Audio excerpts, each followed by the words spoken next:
The Lamentations of Jeremiah, chapter 1. How doth the city sit solitary that was full of people? How is she become as a widow? She that was great among the nations, and princess among the provinces, how is she become tributary? She weepeth sore in the night, and her tears are on her cheeks. Among all her lovers she hath none to comfort her. All her friends have dealt treacherously with her. They are become her enemies. Judah is gone into captivity because of affliction and because of great servitude. She dwelleth among the heathen. She findeth no rest. All her persecutors overtook her between the straits. The ways of Zion do mourn, because none come to the solemn feasts. All her gates are desolate. Her priests sigh, her virgins are afflicted, and she is in bitterness. Her adversaries are the chief, her enemies prosper. For the Lord hath afflicted her for the multitude of her transgressions. Her children are gone into captivity before the enemy. And from the daughter of Zion all her beauty is departed. Her princes are become like harts that find no pasture, and they are gone without strength before the pursuer. Jerusalem remembered in the days of her affliction and of her miseries all her pleasant things that she had in the days of old, when her people fell into the hand of the enemy, and none did help her. The adversaries saw her, and did mock at her Sabbaths. Jerusalem hath grievously sinned, therefore she is removed. All that honored her despise her, because they have seen her nakedness. Yea, she sigheth, and turneth backward. Her filthiness is in her skirts. She remembereth not her last end. Therefore she came down wonderfully. She had no comforter. O Lord, behold my affliction, for the enemy hath magnified himself. The adversary hath spread out his hand upon all her pleasant things. For she hath seen that the heathen entered into her sanctuary, whom thou didst command that they should not enter into thy congregation. All her people sigh, they seek bread. They have given their pleasant things for meat to relieve the soul. See, O Lord, and consider, for I am become vile. Is it nothing to you, all ye that pass by? Behold, and see if there be any sorrow like unto my sorrow, which is done unto me, wherewith the Lord hath afflicted me in the day of his fierce anger. From above hath he sent fire into my bones, and it prevaileth against them. He hath spread a net for my feet. He hath turned me back. He hath made me desolate and faint all the day. The yoke of my transgressions is bound by his hand. They are wreathed and come up upon my neck. He hath made my strength to fall. The Lord hath delivered me into their hands, from whom I am not able to rise up. The Lord hath trodden under foot all my mighty men in the midst of me. He hath called an assembly against me to crush my young men. The Lord hath trodden the virgin, the daughter of Judah, as in a winepress. For these things I weep. Mine eye runneth down with water, because the comforter that should relieve my soul is far from me. My children are desolate, because the enemy prevailed. Zion spreadeth forth her hands, and there is none to comfort her. The Lord hath commanded concerning Jacob, that his adversaries should be round about him. Jerusalem is as a menstruous woman among them. The Lord is righteous, for I have rebelled against his commandment. Hear, I pray you, all people, and behold my sorrow. My virgins and my young men are gone into captivity. I called for my lovers, but they deceived me. My priests and mine elders gave up the ghost in the city, while they sought their meat to relieve their souls. Behold, O Lord, for I am in distress. My bowels are troubled, mine heart is turned within me, for I have grievously rebelled. Abroad the sword bereaveth, at home there is as death. They have heard that I sigh, there is none to comfort me. All mine enemies have heard of my trouble, they are glad that thou hast done it. Thou wilt bring the day that thou hast called, and they shall be like unto me. Let all their wickedness come before thee, and do unto them as thou hast done unto me for all my transgressions. For my sighs are many, and my heart is faint. Chapter 2. How hath the Lord covered the daughter of Zion with a cloud in his anger, and cast down from heaven unto the earth the beauty of Israel, and remembered not his footstool in the day of his anger. The Lord hath swallowed up all the habitations of Jacob, and hath not pitied. He hath thrown down in his wrath the strongholds of the daughter of Judah. He hath brought them down to the ground. He hath polluted the kingdom and the princes thereof. He hath cut off in his fierce anger all the horn of Israel. He hath drawn back his right hand from before the enemy, and he burned against Jacob like a flaming fire which devoureth round about. He hath bent his bow like an enemy. He stood with his right hand as an adversary, and slew all that were pleasant to the eye in the tabernacle of the daughter of Zion. He poured out his fury like fire.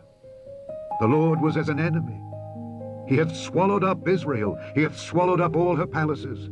He hath destroyed his strongholds, and hath increased in the daughter of Judah mourning and lamentation.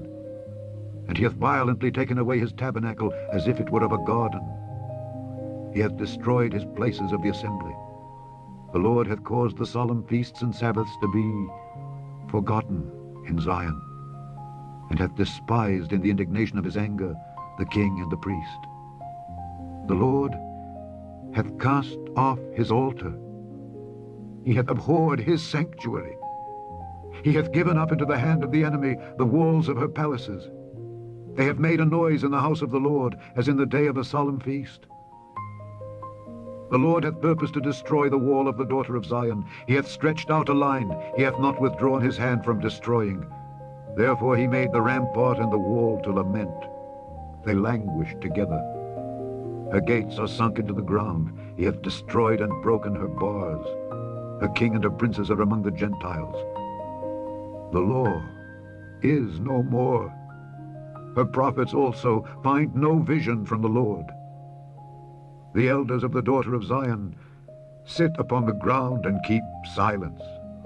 They have cast up dust upon their heads. They have girded themselves with sackcloth. The virgins of Jerusalem hang down their heads to the ground. Mine eyes do fail with tears. My bowels are troubled. My liver is poured upon the earth for the destruction of the daughter of my people, because the children and the sucklings swoon in the streets of the city. They say to their mothers, "Where is corn and wine?" When they swooned as the wounded in the streets of the city, when their soul was poured out into their mother's bosom. What thing shall I take to witness for thee? What thing shall I liken to thee, O daughter of Jerusalem? What shall I equal to thee, that I may comfort thee, O virgin daughter of Zion? For thy breach is great like the sea. Who can heal thee? Thy prophets have seen vain and foolish things for thee, and they have not discovered thine iniquity, to turn away thy captivity, but have seen for thee false burdens and causes of banishment. All that pass by clap their hands at thee. They hiss and wag their head at the daughter of Jerusalem, saying, "Is this the city that men call the perfection of beauty, the joy of the whole earth?" All thine enemies have opened their mouth against thee. They hiss and gnash the teeth. They say, "We have swallowed her up. Certainly this is the day that we looked for. We have found, we have seen it." The Lord hath done that which he had devised. He hath fulfilled his word that he had commanded in the days of old. He hath thrown down and hath not pitied, and he hath caused thine enemy to rejoice over thee. He hath set up the horn of thine adversaries. Their heart cried unto the Lord, O wall of the daughter of Zion, let tears run down like a river day and night. Give thyself no rest, let not the apple of thine eye cease. Arise, cry out in the night. In the beginning of the watches pour out thine heart like water before the face of the Lord. Lift up thy hands toward him for the life of thy young children that faint for hunger in the top of every street. Behold, O Lord, and consider to whom thou hast done this. Shall the women eat their fruit, and children of a span long? Shall the priest and the prophet be slain in the sanctuary of the Lord? The young and the old lie on the ground in the streets. My virgins and my young men are fallen by the sword. Thou hast slain them in the day of thine anger. Thou hast killed and not pitied. Thou hast called, as in a solemn day, my terrors round about, so that in the day of the Lord's anger none escaped nor remained. Those that I have swaddled and brought up hath mine enemy consumed. Chapter 3. I am the man that hath seen affliction by the rod of his wrath. He hath led me and brought me into darkness, but not into light. Surely against me is he turned. He turneth his hand against me all the day. My flesh and my skin hath he made old. He hath broken my bones. He hath builded against me, and compassed me with gall and travail. He hath set me in dark places, as they that be dead of old. He hath hedged me about that I cannot get out. He hath made my chain heavy. Also when I cry and shout, he shutteth out my prayer. He hath enclosed my ways with hewn stone. He hath made my paths crooked. He was unto me as a bear lying in wait, and as a lion in secret places. He hath turned aside my ways, and pulled me in pieces. He hath made me desolate. He hath bent his bow, and set me as a mark for the arrow. He hath caused the arrows of his quiver to enter into my reins. I was a derision to all my people, and their song all the day. He hath filled me with bitterness. He hath made me drunken with wormwood. He hath also broken my teeth with gravel stones. He hath covered me with ashes. And thou hast removed my soul far off from peace. I forgat prosperity. And I said, my strength and my hope is perished from the Lord. Remembering mine affliction and my misery, the wormwood and the gall. My soul hath them still in remembrance, and is humbled in me. This I recall to my mind. Therefore have I hope. It is of the Lord's mercies that we are not consumed, because his compassions fail not. They are new every morning. Great is thy faithfulness. The Lord is my portion, saith my soul. Therefore will I hope in him. The Lord is good unto them that wait for him, to the soul that seeketh him. It is good that a man should both hope and quietly wait for the salvation of the Lord. It is good for a man that he bear the yoke in his youth. He sitteth alone and keepeth silence, because he hath borne it upon him. He putteth his mouth in the dust, if so be there may be hope. He giveth his cheek to him that smiteth him. He is filled full with reproach. For the Lord will not cast off forever. But though he cause grief, yet will he have compassion according to the multitude of his mercies. For he doth not afflict willingly, nor grieve the children of men. To crush under his feet all the prisoners of the earth, to turn aside the right of a man before the face of the Most High, to subvert a man in his cause, the Lord approveth not. Who is he that saith, and it cometh to pass, when the Lord commandeth it not? Out of the mouth of the Most High proceedeth not evil and good? Wherefore doth the living man complain, a man for the punishment of his sins? Let us search and try our ways, and turn again to the Lord. Let us lift up our heart with our hands unto God in the heavens. We have transgressed and have rebelled. Thou hast not pardoned. Thou hast covered with anger and persecuted us. Thou hast slain. Thou hast not pitied. Thou hast covered thyself with a cloud, that our prayer should not pass through. Thou hast made us as the offscouring and refuse in the midst of the people. All our enemies have opened their mouths against us. Fear and a snare is come upon us, desolation and destruction. Mine eye runneth down with rivers of water for the destruction of the daughter of my people. Mine eye trickleth down and ceaseth not without any intermission, till the Lord look down and behold from heaven. Mine eye affecteth mine heart because of all the daughters of my city. Mine enemies chased me sore, like a bird without cause. They have cut off my life in the dungeon, and cast a stone upon me. Waters flowed over mine head. Then I said, I am cut off. I called upon thy name, O Lord, out of the low dungeon. Thou hast heard my voice. Hide not thine ear at my breathing, at my cry. Thou drewest near in the day that I called upon thee. Thou saidst, Fear not. O Lord, thou hast pleaded the causes of my soul. Thou hast redeemed my life. O Lord, thou hast seen my wrong. Judge thou my cause. Thou hast seen all their vengeance and all their imaginations against me. Thou hast heard their reproach, O Lord, and all their imaginations against me. The lips of those that rose up against me, and their device against me all the day. Behold, their sitting down and their rising up. I am their music. Render unto them a recompense, O Lord, according to the work of their hands. Give them sorrow of heart, thy curse unto them. Persecute and destroy them in anger from under the heavens of the Lord. Chapter 4.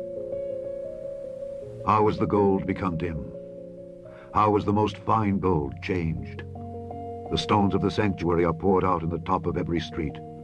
The precious sons of Zion, comparable to fine gold, how are they esteemed as earthen pitchers, the work of the hands of the potter. Even the sea monsters draw out the breast. They give suck to their young ones. The daughter of my people is become cruel, like the ostriches in the wilderness. The tongue of the sucking child cleaveth to the roof of his mouth for thirst. The young children ask bread, and no man breaketh it unto them. They that did feed delicately are desolate in the streets. They that were brought up in scarlet embrace dunghills. For the punishment of the iniquity of the daughter of my people is greater than the punishment of the sin of Sodom, that was overthrown as in a moment, and no hands stayed on her. Her Nazarites were purer than snow. They were whiter than milk. They were more ruddy in body than rubies. Their polishing was of sapphire. Their visage is blacker than a coal. They are not known in the streets. Their skin cleaveth to their bones. It is withered. It is become like a stick. They that be slain with the sword are better than they that be slain with hunger. For these pine away, stricken through for want of the fruits of the field. The hands of the pitiful women have sodden their own children. They were their meat in the destruction of the daughter of my people. The Lord hath accomplished his fury. He hath poured out his fierce anger, and hath kindled a fire in Zion, and it hath devoured the foundations thereof. The kings of the earth and all the inhabitants of the world would not have believed that the adversary and the enemy should have entered into the gates of Jerusalem. For the sins of her prophets, and the iniquities of her priests that have shed the blood of the just in the midst of her, they have wandered as blind men in the streets. They have polluted themselves with blood, so that men could not touch their garments. They cried unto them, Depart ye, it is unclean. Depart, depart, touch not. When they fled away and wandered, they said among the heathen, They shall no more sojourn there.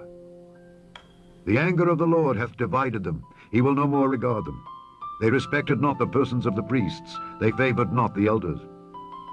As for us, our eyes as yet failed for our vain help.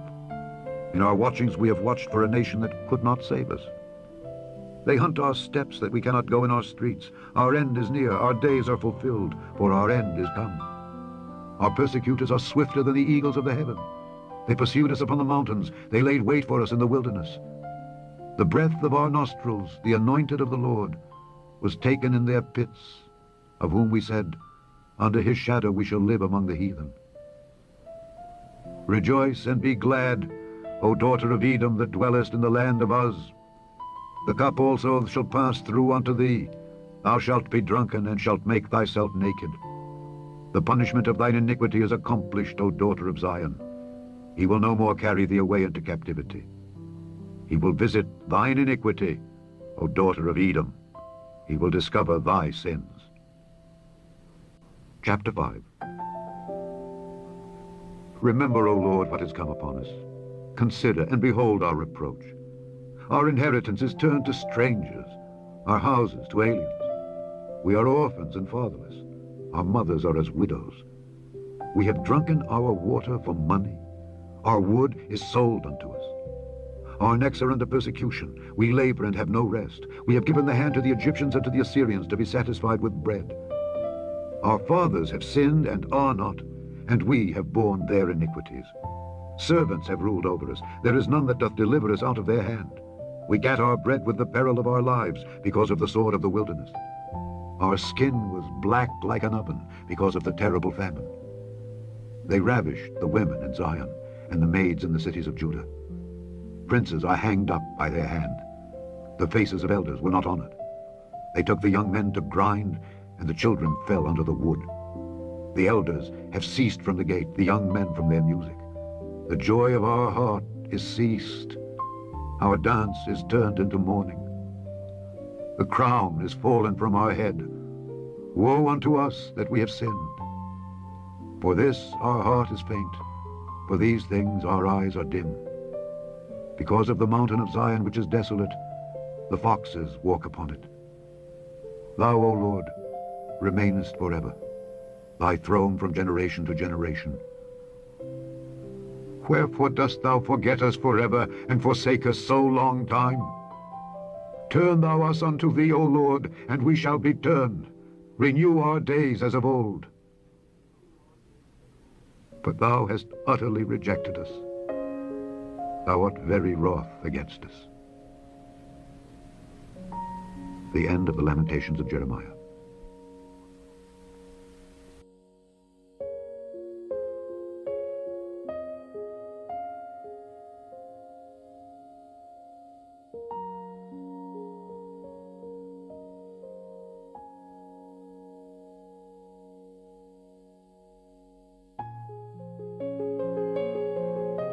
Book of Daniel, Chapter 1. It was the 3rd year of the reign of Jehoiakim in Judah, when King Nebuchadnezzar of Babylon declared war on Jerusalem and laid siege to the city. The Lord delivered King Jehoiakim of Judah into his hands, along with some of the articles from the temple of God. Nebuchadnezzar took the king and the articles to the treasury of his God in the land of Babylon, ancient Shinar. The king ordered Ashpenaz, the chief of staff of the palace, to select some Israelites from the royal family and the nobility young men who were healthy and handsome, intelligent and well-educated, and who had potential for leadership positions in the government, the elite, and to teach them the language and culture of Babylon. The king also ordered that they be served the same menu as the king.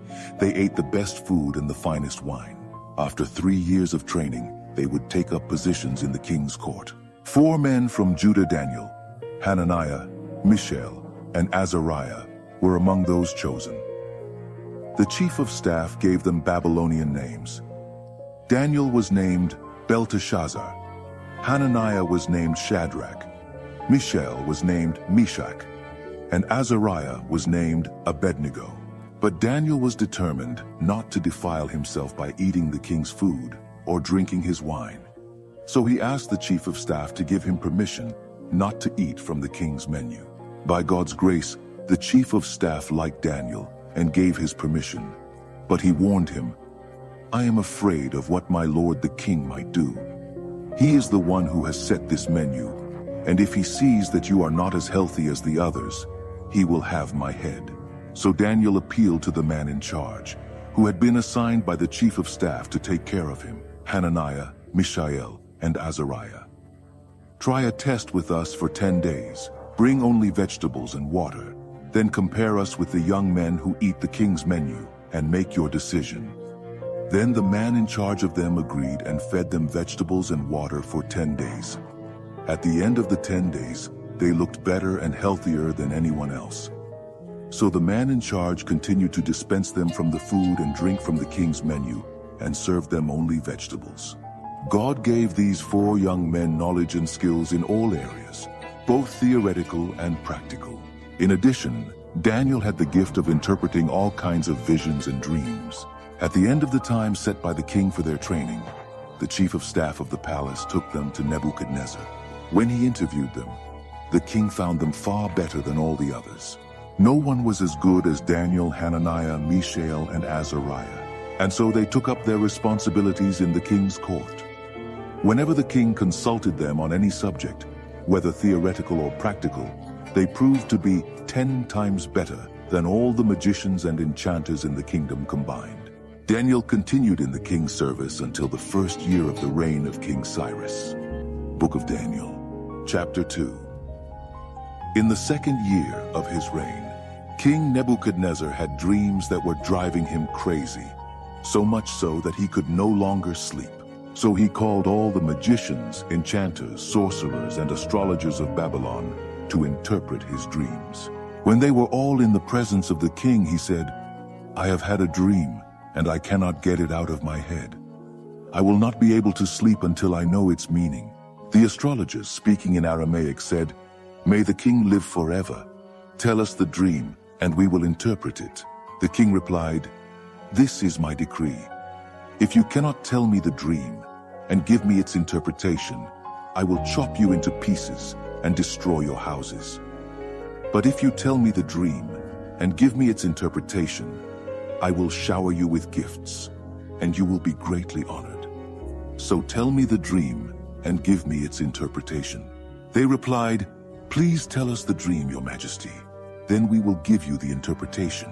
But the king said, "I know what you are trying to do. You are just trying to stall for time.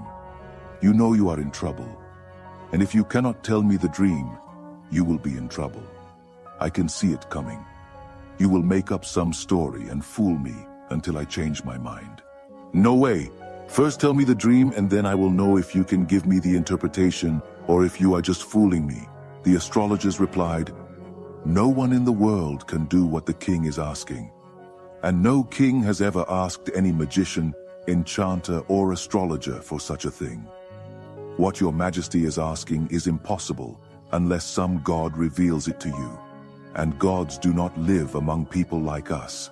The king was furious at this answer. He lost his temper and ordered that all the wise men of Babylon be executed. The death sentence was announced, and Daniel and his friends were among those condemned to death. While Arioch, the commander of the royal guard, was making preparations for the execution, Daniel wisely took him aside and asked him what was happening. "Why has the king given such an order so suddenly?"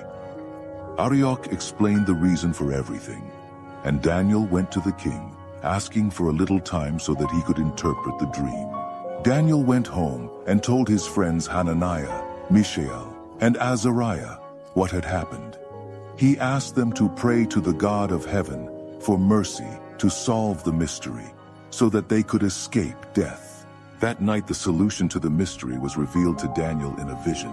Daniel praised the God of heaven, saying, "Blessed is the name of God forever and ever. God is wise and all-powerful. He changes the seasons and directs history. He chooses kings and also deposes them. He gives both wisdom and discernment. He opens the depths, reveals secrets, knows what is in the darkness. Light pours out from him. O God of my ancestors, to you all my thanks and all my praise. You have made me wise and strong, and now you have shown us what we asked for. You have solved the mystery of the king." So Daniel went back to Arioch, the man in charge of the execution.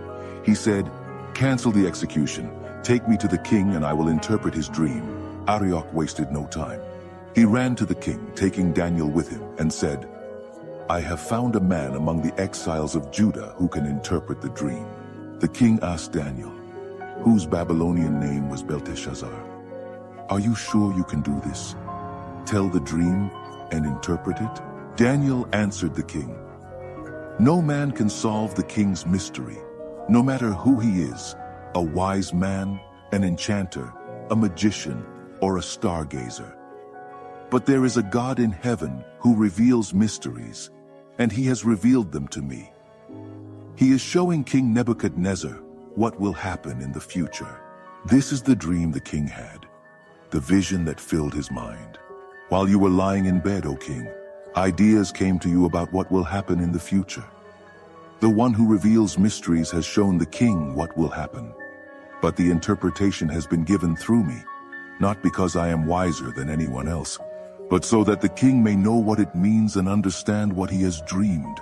What you saw, O king, was a huge statue standing in front of you. Very impressive, but also terrifying. The statue's head was pure gold. Its chest and arms were silver. Its belly and hips were bronze. Its legs were iron, and its feet were a mixture of clay and iron. While you were looking at the statue, a stone that broke away from the mountain by itself, without anyone doing it, struck the statue, crushing its feet of iron and clay. Then everything collapsed and was broken into pieces. The iron, the clay, the bronze, the silver, and the gold. Everything was left like piled up rubble, relegated to oblivion. But the stone that struck the statue became a great mountain, dominating the horizon. That was the dream.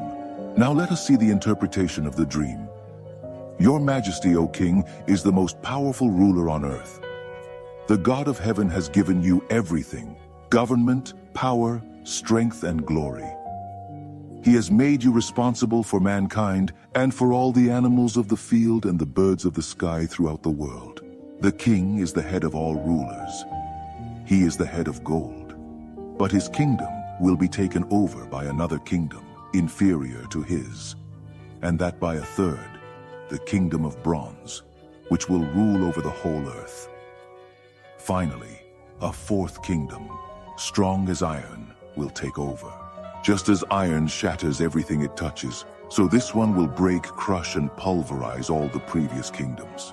But his feet and toes, which are a mixture of iron and clay, mean that the kingdom will be divided, but the strength of the iron will remain.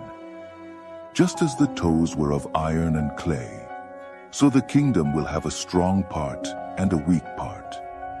This kingdom will make alliances, but they will not work. It will not be able to unite with any other kingdom, just as iron and clay do not mix. But in the time of those kingdoms, the God of heaven will build a kingdom that will never be destroyed, nor will it ever be dominated by another. In the end, it will crush the other kingdoms, destroy them all, and it will last forever. It will be like the stone that broke out of the mountain by itself, without anyone doing it, which crushed the iron, the bronze, the clay, the silver, and the gold. The great God has made known to the king what will happen in the future. This is the exact revelation of the dream and also its correct interpretation. When Daniel finished, King Nebuchadnezzar, astonished, fell face down before Daniel. He ordered an offering of sacrifices and incense in honor of Daniel and declared, "Surely your God is the God of all gods, the Lord of all kings. And he reveals all mysteries, and I know because you have solved the mystery." Then the king promoted Daniel to a high position in the kingdom, showered him with gifts, and appointed him governor over the entire province of Babylon, and chief of all the wise men of Babylon. At Daniel's request, the king appointed Shadrach, Meshach, and Abednego to administrative posts throughout Babylon, while Daniel remained in the royal palace. Book of Daniel, Chapter 3. King Nebuchadnezzar built a golden statue, 77 meters high and 7 feet wide. He set it up on the plain of Dura in the province of Babylon. Then he ordered all the important leaders of the province to attend the dedication ceremony for the statue. Everyone came to the ceremony and took their places before the statue that Nebuchadnezzar had set up. A herald appeared and proclaimed in a loud voice, "Attention all! Listen, you of every race, color, and creed. When you hear the sound of the trumpet, flute, zither, harp, psaltery, and double flute, bow your knees and worship the golden statue that King Nebuchadnezzar has set up. And whoever does not bow down and worship the statue, no matter who he is, will immediately be thrown into the furnace." The sound began to play. All the musical instruments of Babylon and people of every race, color, and creed bowed their knees and worshiped the golden image that King Nebuchadnezzar had set up. Then the Babylonian astrologers spoke up and accused the Jews. They said to King Nebuchadnezzar, "May the king live forever. Your Majesty gave strict orders that when we hear the sound of the sound, we should bow down and worship the golden image, and that anyone who did not would be thrown into the furnace." But the Jews, Shadrach, Meshach, and Abednego, whom the king had appointed to high positions in the province of Babylon, ignored the order, Your Majesty. They do not respect our gods and refuse to worship the golden image that he had set up. In a fury, King Nebuchadnezzar ordered that Shadrach, Meshach, and Abednego be brought before him. And when they came, Nebuchadnezzar asked them, "Shadrach, Meshach, and Abednego, is it true that you do not respect my gods and refuse to worship the golden image I have set up? I will give you a second chance, but from now on, when the sound begins to play, you must bow down and worship the image. And if you do not, you will be thrown into a furnace, and that is the end of it.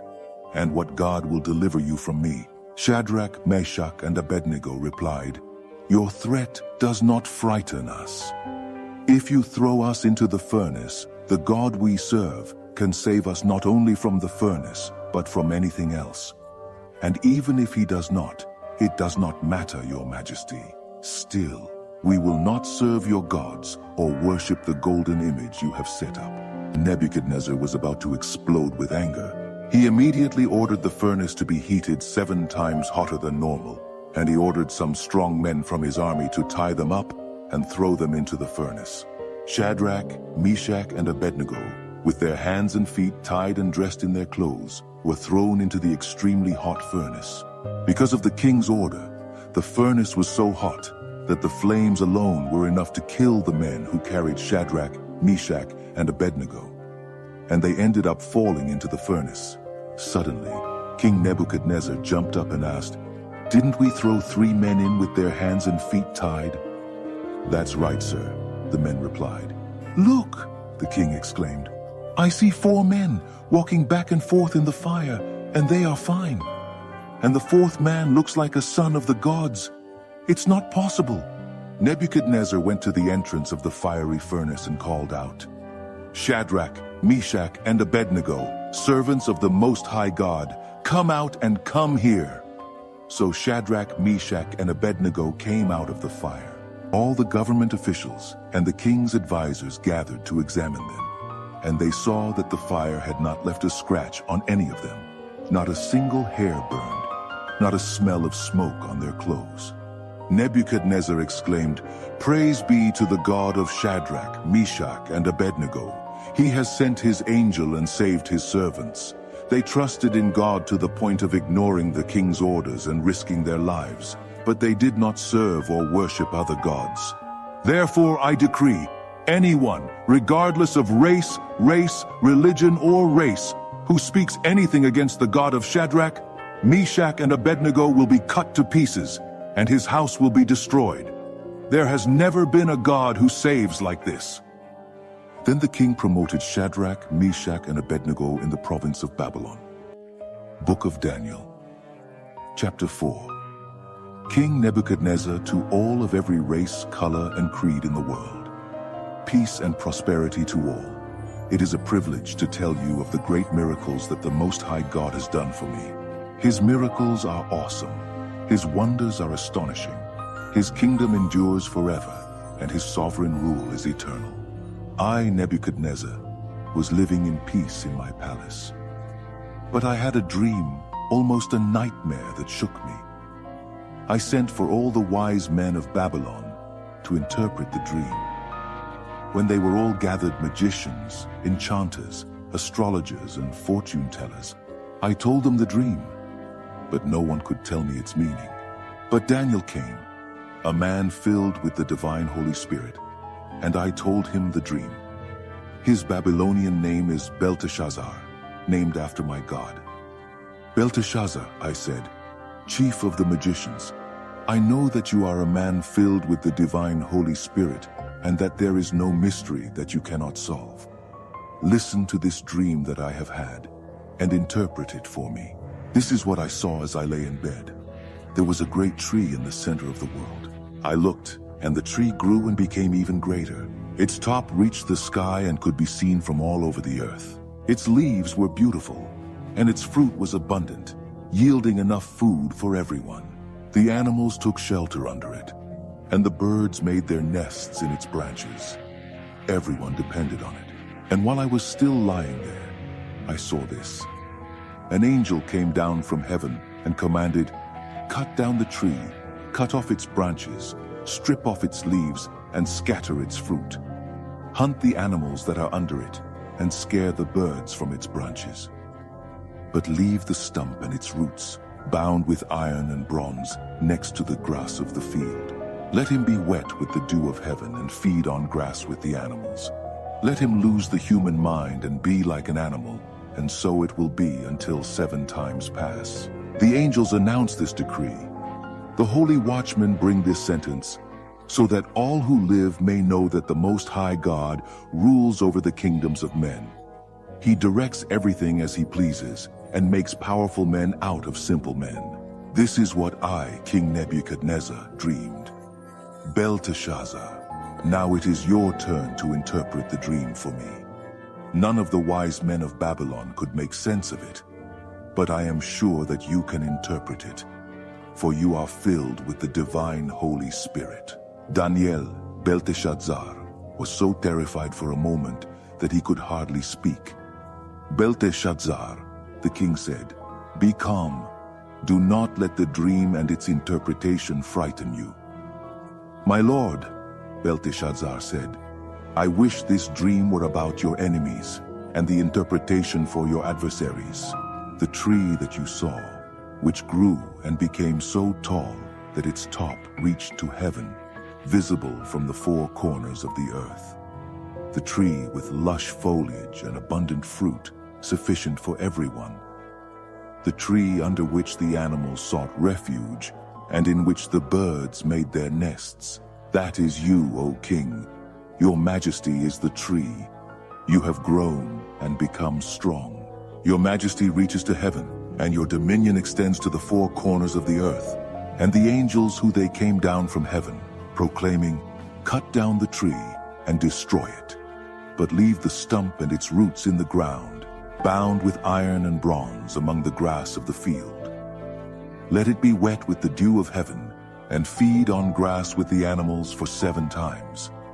This, O king, also refers to you.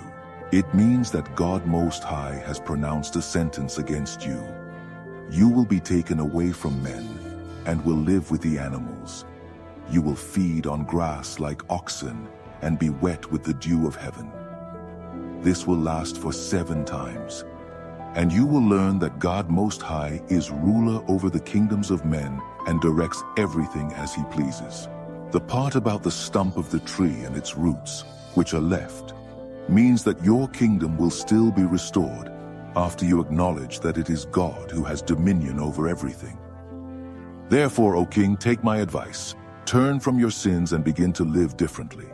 Leave this life of wickedness, live righteously, and care for the needy and the helpless. Only then will you continue to live in peace." All this happened to King Nebuchadnezzar. Just 12 months later, he was walking on the balcony of the royal palace in Babylon, and suddenly he exclaimed proudly, "Look at all this. This is Babylon the Great, and I built it alone as the capital of my kingdom for my honor and glory." As soon as the words were out of his mouth, a voice came from heaven. "This is the decree against you, King Nebuchadnezzar. Your kingdom has been taken from you. You will be taken from men, and you will live with the beasts of the field, and you will eat grass like oxen." The sentence is for 7 times, long enough for you to learn that the Most High God rules over the kingdoms of men and sets on their thrones whomever he pleases. This happened immediately. Nebuchadnezzar was taken from men, and he ate grass like oxen, and he was drenched in the dew of heaven. His hair grew like the feathers of an eagle, and his nails like the claws of a hawk. At the end of that time, I, Nebuchadnezzar, looked up to heaven. I came to my senses and blessed the Most High God, thanking and glorifying the God who lives forever. His dominion endures forever. His kingdom will never fail. Life on earth is meaningless. God does everything according to his will. No one can oppose his will. No one can question or challenge him. At the same time that I came to my senses, I restored the majesty and glory of my kingdom. All the leaders and important people came to see me. I was reinstated as king in my kingdom and became greater than before. And that is why I, Nebuchadnezzar, sing and praise the King of heaven. Everything he does is just, and he does it rightly. He knows how to treat the proud and has the power to humble them. Book of Daniel, chapter 5. King Belshazzar invited 1,000 of his nobles to a great banquet. The wine was very well served. Then Belshazzar, who was already high from the wine, ordered that the gold and silver cups, which his father Nebuchadnezzar had taken from the temple of God in Jerusalem, be brought so that he, his nobles, his wives and concubines could drink from them. When the gold and silver cups were brought, the king, the nobles, and those women began to use them. They drank their wine and, already drunk, praised their gods of gold, silver, bronze, iron, wood, and stone. At that exact moment, the fingers of a human hand appeared and began to write on the plastered wall of the palace in the brightest part. When the king saw the handwriting on the wall, he turned pale, very scared. His legs were wobbly, they were shaking constantly, and his knees were knocking against each other. He shouted for the enchanters, the astrologers, and the soothsayers to be called. And he promised, "Whoever can read this writing on the wall and tell me what it means will be famous and rich. He will win the purple cloak and a beautiful gold chain, and he will be the third most important in the kingdom." Everyone tried, but no one could make sense of the words written on the wall. No one could understand what was written, much less interpret it. Then the king was terrified, pale, in a complete state of shock. The nobles were also in a panic. The queen heard that the king and nobles were in shock and came to the banquet hall. She said, "May the king live forever. Don't be scared. Don't just sit there looking pale like that.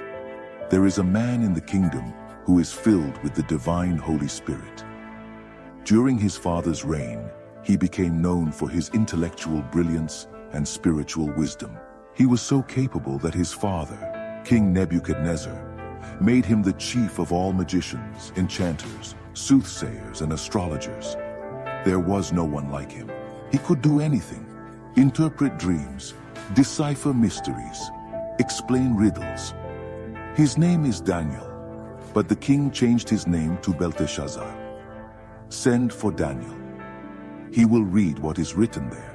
So Daniel was called.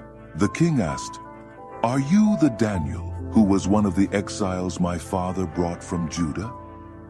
I've heard that you are filled with the Holy Spirit, have a brilliant mind, and are incredibly wise."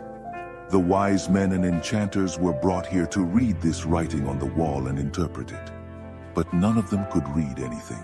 "But I heard you interpret dreams and decipher mysteries. Then, if you can read and interpret, you will be a famous and rich man. You will get the purple cloak and a beautiful gold chain, and you will be the third most important in the kingdom."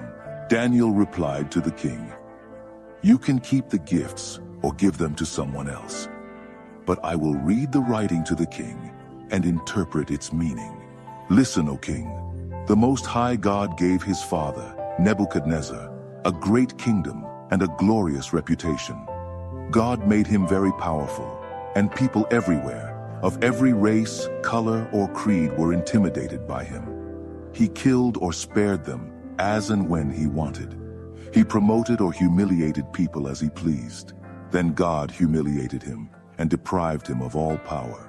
He was taken away from men and began to live like an animal. He ate grass like an ox and was wet with the dew of heaven until he learned this lesson: that the Most High God has dominion over the kingdoms of men and puts on the throne whoever he wants. You are his son, and you know all this, but you are as arrogant as he is at his worst moment. Look at yourself. Do you want to compete with the Lord of heaven? You sent for the sacred cups from his temple just for fun, so that the Lord, his nobles, his wives and concubines could drink from them. The king used the sacred cups to toast his gods of silver and gold, of bronze and iron, of wood and stone gods who were blind, deaf, and mute.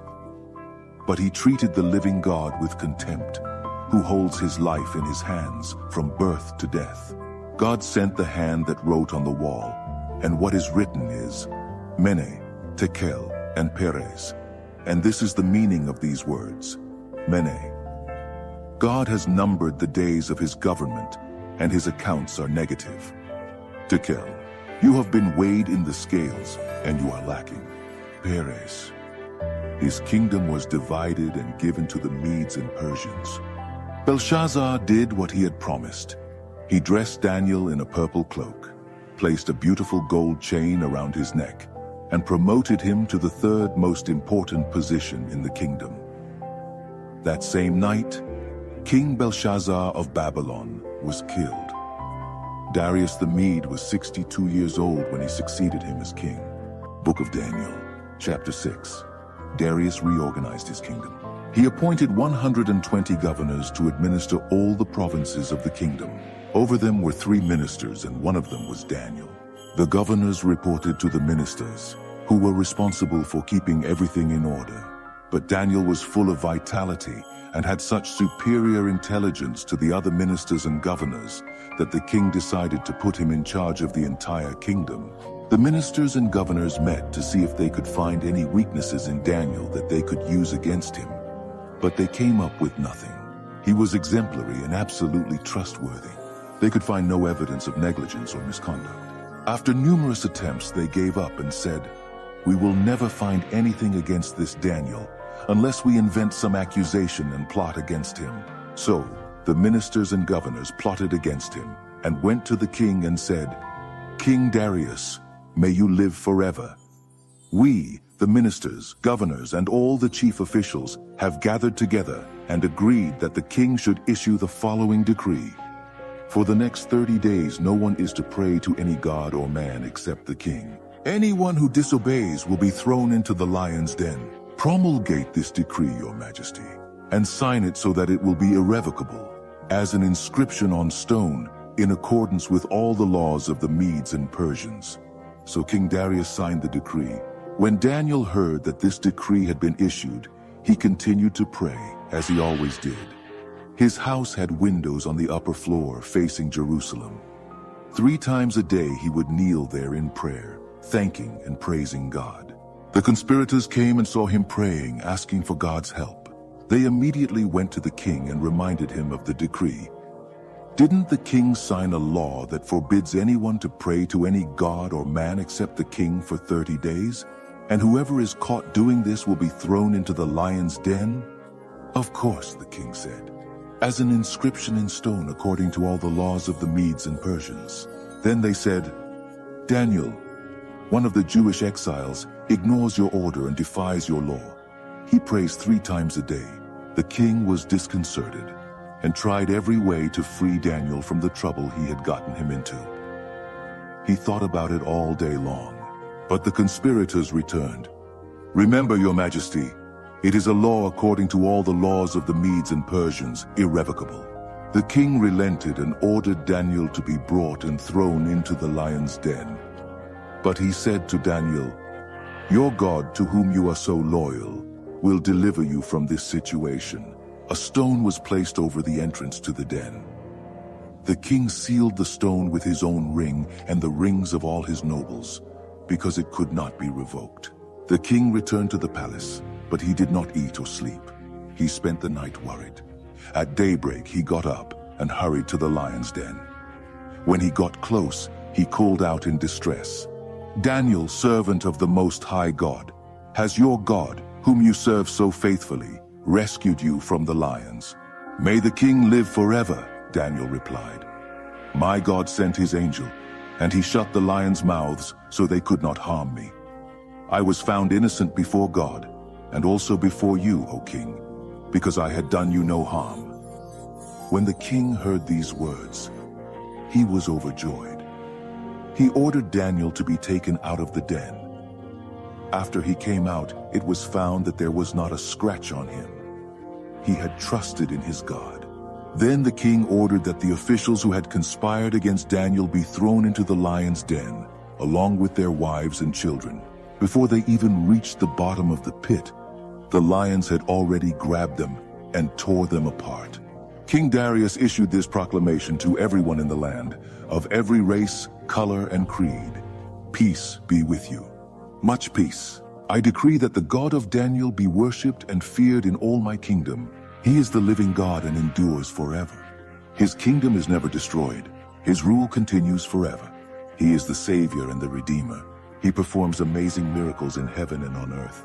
He delivered Daniel from the power of the lions." Daniel was very well treated for the rest of Darius's reign, and also during the reign of Cyrus the Persian. Book of Daniel. Chapter 7. In the first year of King Belshazzar of Babylon, Daniel had a dream. What he saw while he was sleeping terrified him, a true nightmare.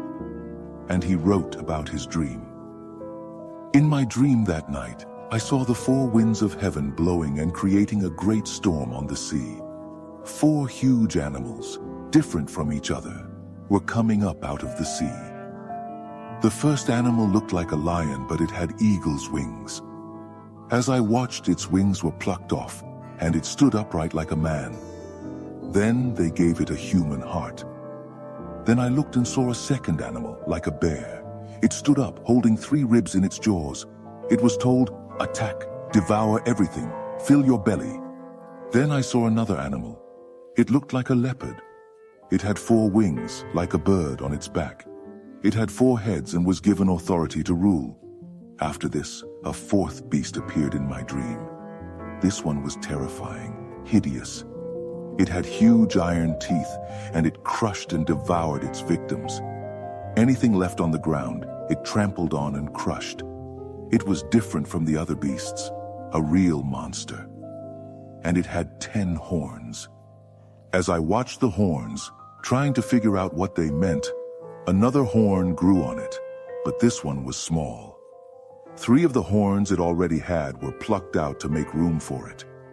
The little horn had human eyes and a large mouth that spoke arrogantly. As I watched all this, thrones were established, and an ancient one took his place. His clothes were white as snow, his hair white as wool. His throne was engulfed in flames, its wheels blazing brightly. A river of fire gushed from the throne. Thousands upon thousands ministered to him. Millions attended him. Silence was called in the court, and the books were opened. I continued to watch. The little horn spoke arrogantly, and as I watched, the beast was killed, and its body thrown into the fire. The other beasts lived for a while longer, but they did nothing. They had no power to rule. My dream continued. Then I saw someone, a son of man, coming with clouds. He approached the Ancient One and was presented to him. He was given power to rule all the glory of royalty. Every race, color, and creed served and worshipped him. His kingdom will be forever. It will have no end. His royal rule will never be destroyed. But as for me, Daniel, I was troubled. The visions terrified me. So I approached someone standing nearby and asked what all this meant. And he gave me the interpretation. "These 4 huge beasts," he said, "mean 4 kingdoms that will appear on earth. But at a certain time, the holy people of the Most High God will receive the kingdom and hold it forever. Yes, forever." But I wanted to know more. I was curious about the 4th beast, the one that was so different from the others, the hideous monster with iron teeth and bronze claws that swallowed what it tore apart and trampled everything in its path. And I also wanted to know about the 10 horns and the little horn that came up, taking the place of 3 of the first horns. This new horn had eyes and spoke arrogantly with its large mouth, dominating the other horns. I noticed that this horn made war against God's holy people and gained the upper hand. But the elder intervened and ruled in favor of the people of the Most High God. In the end, God's holy people took control of the kingdom. The person standing next to me explained, "The 4th beast is the 4th kingdom that will appear on earth. It will be different from the first 3, a monstrous kingdom that will devour and trample everyone around it. The 10 horns are 10 kings, one after the other, who will come from this kingdom. But then another king will appear. He will be different from the previous kings. He will begin by overthrowing the other kings and blaspheming the Most High God. He will persecute the followers of the Most High God and try to eliminate sacred worship and the practice of righteousness. God's holy people will be persecuted by him for a time, 2 times, and half a time. But when the court is silenced, the horn will no longer have its power and will be destroyed forever. The royal rule, authority, and glory of all the kingdoms under heaven will be given to the people of the Most High God, and this rule will last forever. All other rulers will serve and obey him." The dream ended with this, and I, Daniel, remained shocked, like one who has just seen a ghost. But I kept it to myself. Book of Daniel, chapter 8. In the 3rd year of the reign of Belshazzar, I, Daniel, had another vision. It was the 2nd vision. In this vision I saw myself in Susa, the capital of the province of Elam, by the Ulai Canal. As I looked around, I was surprised to see a ram standing in front of me. The ram had 2 huge horns, one larger than the other, but the larger horn was the last to appear. I watched as the ram advanced, first to the west, then to the north, and then to the south. No animal could stand against it. It did as it pleased, and all arrogantly posed as the king of the animals. As I watched, trying to understand the meaning of all this, I also saw a male goat with a huge horn in the middle of its forehead. It came from the west and traveled across the land without once touching the ground. The goat approached the 2-horned ram that I had seen before by the canal and attacked it fiercely. I watched as he, mad with rage, attacked the ram. His violence was so great that he broke off both of its horns. The ram could not resist. The goat knocked him down and trampled him. Nothing could save the ram. Then the goat became more and more arrogant, and at the height of his power, his huge horn was broken off, and 4 other huge horns grew in its place, pointing north, south, east, and west. From one of these great horns came another horn, a small one. But its power grew until it reached the south and east and the beloved promised land. It grew so large that it reached the stars, the heavenly host, and threw some of them to the earth and trampled them. It even dared to challenge the power of God, the Prince of the heavenly host. It destroyed daily worship and desecrated the sanctuary. As punishment for its sins, God's holy people were also attacked by it. The horn despised God's truth. Extremely arrogant, it dominated everything in sight. At that moment I heard 2 angels talking. The first asked, "How long will this last without daily worship, and with this devastating punishment for sin?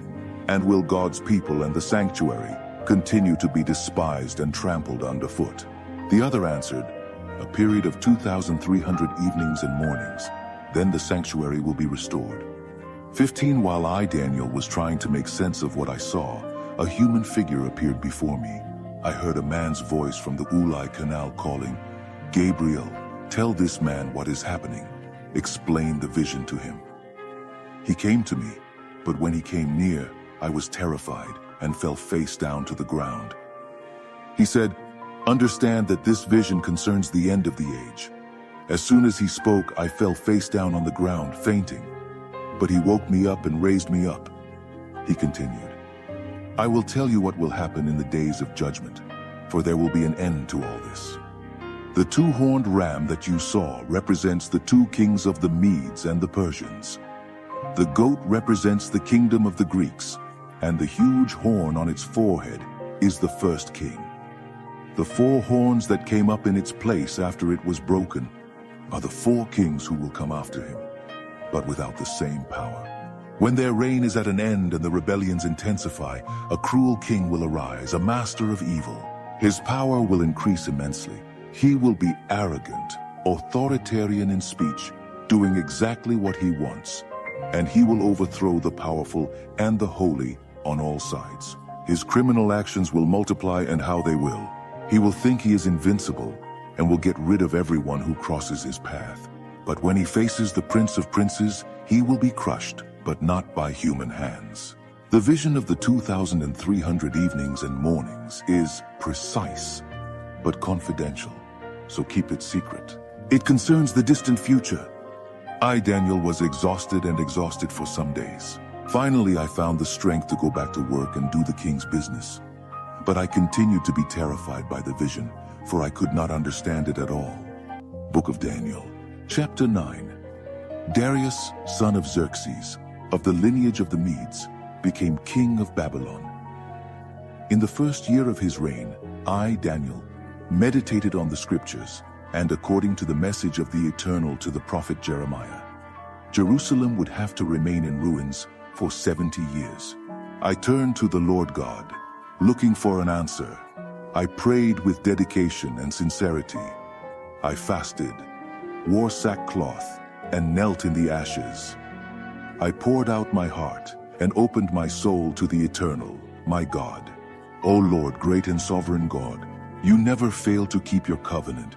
You never give up on those who love you and obey what you command. But we sin in every possible way. We committed terrible sins, we were rebellious, we deceived, and we took shortcuts to escape your ways. We turned a deaf ear to your servants, the prophets, who preached your message to our kings and leaders, to our fathers, and to all the people of the earth. You have done everything right, Lord, but all we have to show is guilt and shame. All of us, the people of Judah, the citizens of Jerusalem, Israel in exile, and everywhere we have been scattered for betraying you. Oh yes, we were publicly shamed, all of us, our kings, leaders, fathers, before the world.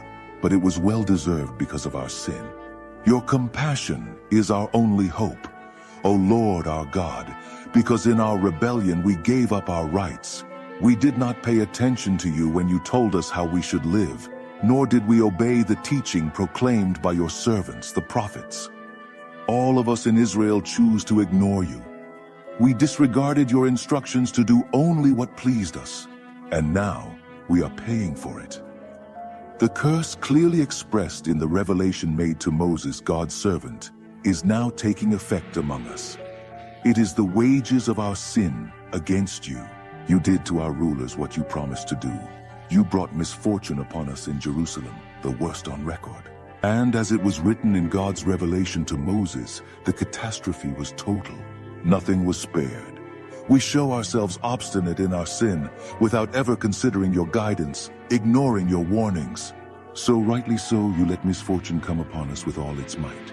You, O Eternal, have every right to do this, as we have persistently ignored you, with much guilt in the registry office. O Lord, you are our God, for you delivered your people from the land of Egypt in a great display of power. People still talk about it. We confess that we have sinned, that we have lived a life of evil. As you have always acted, fixing things and straightening people, please turn away your great anger against Jerusalem, which is your city, your holy mountain. We know it was our fault that this happened, all because of our sin and the sin of our parents. And now we are ashamed in front of everyone. We are mocked in our neighborhood. Therefore listen, O God, to this sincere prayer of your servant. Have mercy on your ruined sanctuary. Act according to who you are, not what we are. Answer our prayer, O God. Open your eyes and look at our ruined city, the city called by your name. We know we don't deserve your attention. Our call is to your compassion. This prayer is our only hope. Lord, hear us. Lord, forgive us. Lord, look at us and do something. Lord, do not despise us. Your city and your people are called by your name. Defend your interests. As I poured out my heart, confessing my sin and the sin of my people, Israel, I prayed and presented my whole life before the Eternal and interceded for the holy mountain of my God. While I was immersed in prayer, Gabriel, the man-like being, the one I had seen in a previous vision, approached me, flying like a bird, at the time of evening worship. He stood in front of me and said, "Daniel, I came to clarify things. As soon as you began your prayer, the answer was given, and now I am here to deliver it. You are very loved. So listen carefully to understand the meaning of the revelation. 70 weeks are decreed for your people and your holy city to contain rebellion, put an end to sin, uproot crime, establish justice forever, fulfill prophecy, and anoint the most holy place." Here's what you need to understand. From the time the order is given to rebuild Jerusalem until the anointed leader comes, there will be 7 weeks. The rebuilding will take 62 weeks, including the building of streets and walls. These will be difficult times. After the 62 weeks, the anointed leader will be killed. That's the end of him. The city and the sanctuary will be destroyed by the army of the new leader who comes. The end will come suddenly, like a huge wave. There will be wars until the end, and desolation will be the order of the day. Then, in the space of 1 week, he will make many important alliances. But in the middle of that week, he will put an end to worship and prayer. In the place of worship, the beast of defilement will set up shop and remain there, until it is finally destroyed. Book of Daniel, chapter 10. In the 3rd year of the reign of Cyrus, king of Persia, a message came to Daniel, whose Babylonian name was Belteshazzar. The message was true and spoke of a great war. He understood, for its meaning came by revelation. During those days, I, Daniel, mourned for Jerusalem for 3 weeks. I ate only plain, unseasoned food, and I ate no meat or drank wine. I neither bathed nor shaved until the 3 weeks were over. On the 24th day of the 1st month, as I stood by the great river, the Tigris, I looked up, and to my amazement, there was a man dressed in linen with a belt of pure gold around his waist. His body shone as if carved from precious stone. His face was radiant, and his eyes were bright and piercing like torches. His arms and legs shone like polished bronze, and his voice sounded like a great choir. I, Daniel, was the only one who saw him. The men who were with me, though they could not see, were seized with fear and ran for cover, fearing the worst. When I was left alone after this vision, abandoned by my friends, my knees felt weak, and my face was pale and without strength. When I heard the sound of your voice, I could not resist and fainted. I fell face down to the ground. But a hand touched me and raised me to my hands and knees. Daniel, he said, you mighty man, God loves you so much. Get up and pay close attention to my message. I have been sent to speak it to you. When he said this, I stood up, but I could not stop trembling. Be at ease, he continued. Do not be afraid. When you decided to humble yourself in order to receive understanding, your prayer was heard, and I was ready to come here. But I was stopped by the angel, who is the prince of the kingdom of Persia, and this delayed me for 3 weeks. But Michael, one of the supreme angels, came to my aid and stood there with the angel, who is the prince of Persia. I am here to help you understand what will happen to your people, because the vision speaks of the future. While he was speaking, I just stared at the ground, unable to say anything. And I was surprised by something that looked like a human hand, which touched my lips. Then I opened my mouth and began to speak. When I saw you, I was terrified. My legs went weak. I could not move. How is it possible that I, a humble servant, should speak to someone like you? I am completely paralyzed. I can barely breathe. That being, who seemed human, touched me again and gave me strength. He said, do not be afraid. Be at peace. You are loved so much. Everything will be fine. Be courageous. Be strong. While he was still speaking, courage came to me and I regained my strength. Then I said, you can speak because you have given me strength. He said, do you know why I have come here? I must go back to fight the angel, who is the prince of Persia, and after I have taken him out of the way, the angel, who is the prince of Greece, will come. But first, let me tell you what is written in the book of truth. No one helps me in my fight against these beings except Michael, the angel, who is your prince. Book of Daniel, chapter 11. I have helped him as best I could, since the 1st year of the reign of Darius, king of the Medes. But now, let me tell you how things are. 3 more kings of Persia will arise, and after them, a 4th king, who will be much richer than the others. When he feels that he has gained enough power from his wealth, he will declare war on the kingdom of Greece. At that time, a powerful king will arise, who will rule over a huge territory and will rule everything as he pleases. But at the height of his power, when everything seems to be going well, his kingdom will be divided into 4 parts: north, south, east, and west. But his heirs will receive nothing. There will be no continuity of power, because others will take it. Then the king of the south will grow stronger, but one of his princes will be stronger than him, and will rule over an even larger territory. After a few years, the 2 will become allies, and the daughter of the king of the south will marry the king of the north to cement the agreement. But her influence will weaken, and her son will not survive. She, her servants, her son, and her husband will be betrayed. Sometime later, someone from the royal family will appear and take the throne. He will take command of the army, invade the north, and achieve great victory. He will seize their metal gods and all the gold and silver utensils that accompany them and take them to Egypt. After some time, the king of the north will recover and invade the land of the king of the south. But he will not succeed. He will have to retreat. But his sons will form a huge army and descend like a flood, a rushing attack on the defenses of the south. In a rage, the king of the south will come out and confront the king of the north, who will be waiting with his huge army. But despite this, he will be defeated. While the corpses are being removed from the field, the king, in great thirst for blood, will go around slaughtering tens of thousands. But their victory will not last long, for the king of the north will gather an even larger army than before, and after a few years will return to battle with countless soldiers, a large arsenal, and inexhaustible supplies. In those days, many others will join the battle against the king of the south. Rebels from his own people, intoxicated by dreams of power, will join them. But they will end up frustrated. When the king of the north arrives, he will build siege ramps and conquer the fortified city. The armies of the south will be shattered before him.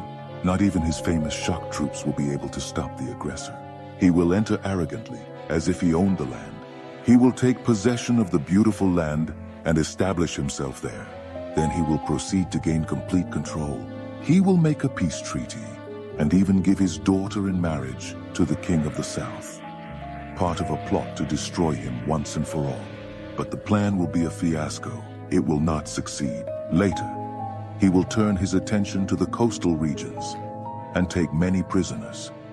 But a general will intervene and put an end to his threats. Those who were frightening him will be frightened. He will return home and take care of his own business. But by then, he will be finished, and soon no one will hear from him again. He will be succeeded by a loser, with his government, reputation, and authority already in tatters. So he will not last long. He will quickly disappear from history without even having fought. His place will be filled by a despised and despicable man. But he will surprise everyone, coming out of nowhere and taking over the kingdom. He will advance like a steamroller, and even the prince of the alliance will be crushed. After negotiating a ceasefire, he will violate the conditions. What a traitor! With a few cronies, he will take complete control. He will invade the richest provinces when they least expect it. He will surpass all his ancestors. He will capture and plunder, and he will live with his friends in unbridled luxury. He will make plans against the fortified cities, but not for long. He will gather a large army, very well armed, to fight the king of the south. In response, the king of the south will keep his army even larger, ready for battle. But he will not be able to maintain this condition for long, because of the intrigues within his own ranks. His court will be undermined by plots and conspiracies. Thus, his army will be crushed, and the battlefield will be covered with corpses. The two kings, both with evil plans against each other, will sit at the conference table and negotiate their deceits. Nothing will come of this treaty, which will be nothing more than a tangle of lies. But this is not the end. The story is not over. The king of the north will go home, laden with spoils. But his mind will be on destroying the Holy Covenant as he passes through the land on his way home. A year later, he will lead another invasion to the south. But this second invasion will not be like the first. When the Roman ships arrive, he will turn around and return home. But as he passes through the land, his hatred for the Holy Covenant will be aroused. He will make a deal with all who are willing to betray the Holy Covenant by siding with them. His forces will march in and desecrate the sanctuary and the citadel. They will banish daily worship, replacing it with the beast of desecration. The king of the north will honor those who betray the Holy Covenant, corrupting them even more with his seductive talk. But those who are loyal to God will stand firm for him. Those who keep their senses will teach the masses good by example. They will be subjected to terrible trials for a certain period. Some will be killed, others will be burned, some will be exiled, others will be robbed. When the trial is very difficult, they will receive some help, but not much. And many of the would-be helpers will behave indifferently. The trial will refine and purify those who keep their senses and remain loyal, for there is still more to come. In the meantime, the king of the north will be acting without hindrance. He will elevate himself to a position higher than any god, and will even dare to defy the God of gods. For a time this will be tolerated, until this time of judgment is completed, for what has been decreed must be fulfilled. He will have no respect for the gods of his ancestors, not even for the God favored by women. Despising every god, the king of the north will be puffed up with pride, and will think himself greater than them all. He will even despise the God of the holy ones, and in the place where God is worshipped, will display with lavish ornaments of silver, gold, and precious stones, a new God that has never been heard of. Marching under the banner of this strange God, he will attack the main strongholds. He will promote all who follow this God, giving them important positions and rewarding them with grants of land. At the end of this story, the king of the south will confront him, but the king of the north will rush against him like a hurricane, with his chariots and horses and a great fleet of ships, and will sweep away everything in his path. When he enters the beautiful land, the people will fall before him like dominoes. Only Edom, Moab, and a few Ammonites will escape. He will advance, conquering country after country, and not even Egypt will escape. He will seize Egypt's gold, silver, and all its valuables. The Libyans and Ethiopians will fall with him. But at that moment, disturbing reports will come from the north and east, and will throw him into panic. Furious, he will rush to suppress the threat. But as soon as he pitches his tents between the Mediterranean Sea and the holy mountain innumerable royal tents, he will meet his end. And there will not be a living soul around to help him. Book of Daniel, chapter 12.